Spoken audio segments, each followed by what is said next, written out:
All I talk is crack, I can get the RICO.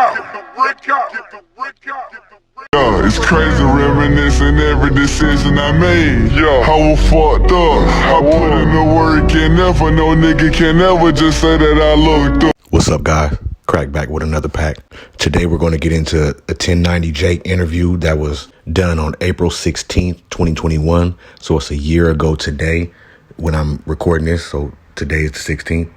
And we're going to go through a couple of J.Green's lives. And I picked out a couple things that I thought that he said that was very important. So we're going to sprinkle a little bit of that in there. Sometimes I believe it's good to go back and start from the beginning and go over some things that you might have missed. So that's basically what we're going to do today. Break down this 1090 Jake interview, react to that with some J.Green, sprinkled in a little bit, and then I'm going to give you my opinion like we always do. All right, let's get to that now.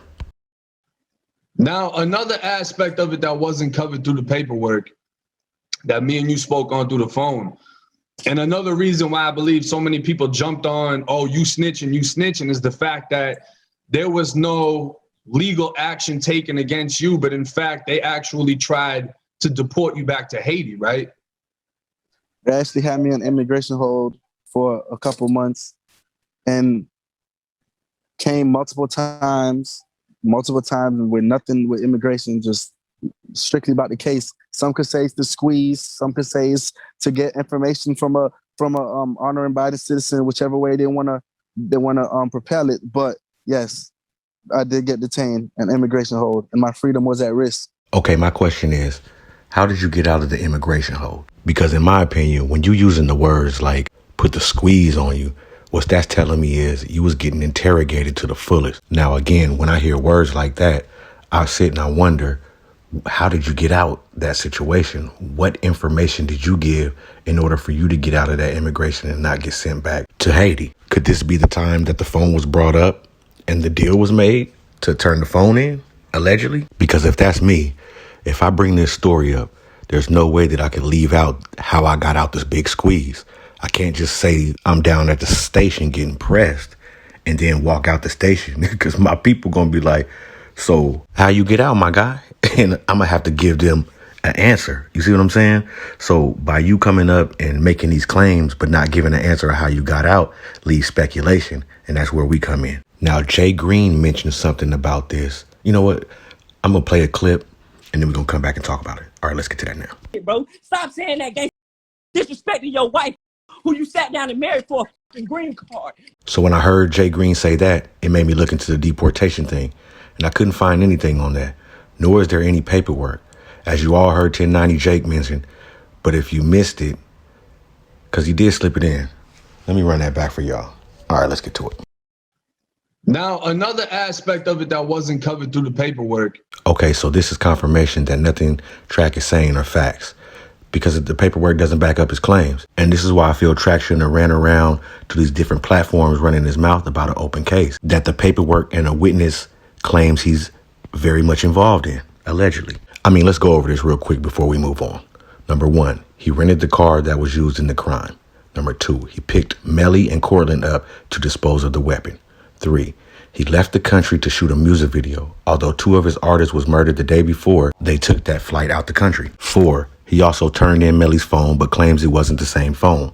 Although in the paperwork, it states that they got the most damaging evidence, which is a video of Melly allegedly confessing to the murder from the cell phone the Track turned in. So how is it that the cell phone was a different cell phone that he turned in, allegedly? And might I add, they already pinged the phones off the towers, and that's how they got everyone's locations during and after the murders. So in my opinion, Track had to turn in that phone, because if he didn't, they would have probably put a warrant out for his arrest, or in his words, allegedly deported him. I'm just saying. Okay, let's move on. When I read the paperwork, like you said, a lot of the things that weren't included with the snitch allegations of you was the fact that the police painted a picture that you hid a murder weapon and you were in contact with Melly. Whether that's true or false, the narrative that they painted was that you were cooperating on behalf of Melly and going against the police trying to mislead the investigation. The thing is, though, when I said I believe you cooperated by handing over the phone, like you said, I didn't have the details behind how it actually played out. You was in the prosecutor's office because you were discussing Melly traveling to different states, which they assumed was him fleeing, when in all actuality, you had contracts being his manager for him performing or showing up in different locations for the purpose of business.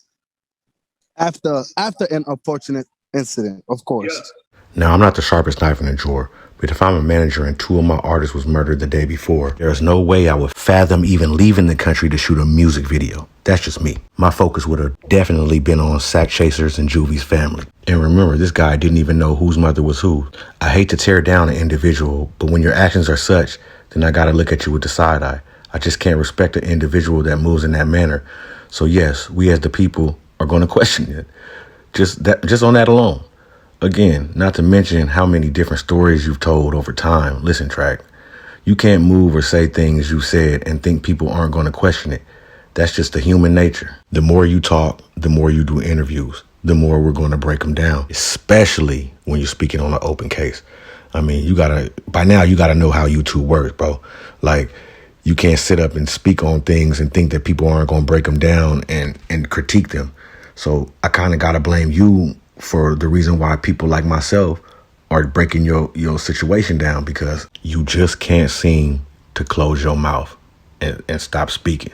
You think coming back and speaking is going to erase everything that happened, or you can change the masses perception of you, and that's just not going to work out, bro. So my opinion is just shut up, go to court, and we'll go from there. All right, let's move on. When you see snitching in my thumbnail, it's above the other motherfucker who I'm not even going to name that we spoke about, who clearly gave information above and beyond whether it's true or false, but he was more than willing to say a whole lot of shit he really didn't need to say. Do you feel... And if you look at the document, the same individual you're referring to is also telling and situating that I had way more intent than I needed or than I wanted to have with the case. Yeah. So he said the majority of shit against you. Period. I mean, I don't know how else to put it. Now, the individual they speaking of is Mr. Withers. I can say his name because it's public documents. I also spoke of him in the Fredo Bang video. He's the one that implicated Fredo Bang in the incident. So Mr. Withers is really the one that gave the most damaging statements that the police have in the case. So with his statements and the phone pings, that's how the police basically put together the timeline on the events that occurred. So my question is, where's Mr. Withers? I was speaking to a gentleman named Jeffrey in the God in Us chat. Shout out to Jeffrey. And he felt like Track would beat the tampering with evidence charge, the disposal of the murder weapon, because he felt like Mr. Withers was going to be a no-show in court. I mean, it makes sense, but in my opinion, the only way he won't be in attendance is if he either was paid off or, he got his issue, if you know what I mean. I mean, think about it.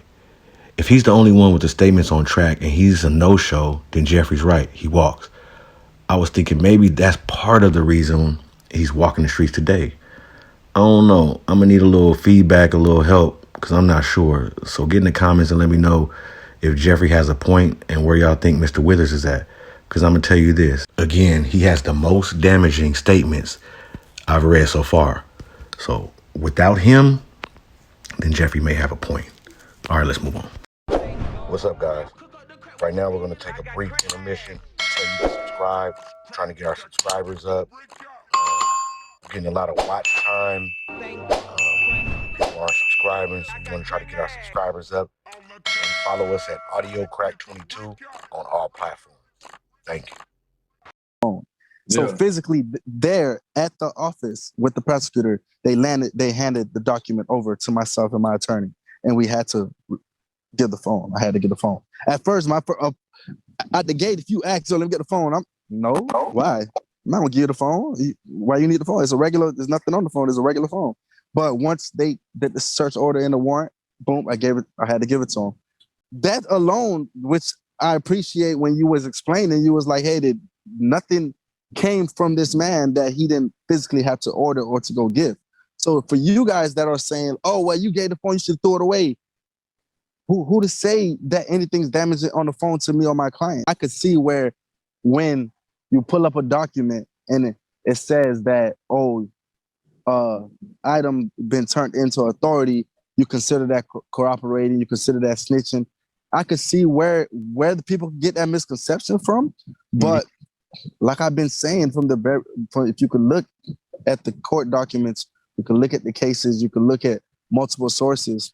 The officials believe that in the beginning of the whole trial that I was on some trying to mislead the investigation, or my client was on some trying to, you know what I'm saying, leave the place of the crime, leave the country, or that sort of narrative, when in reality, things happen.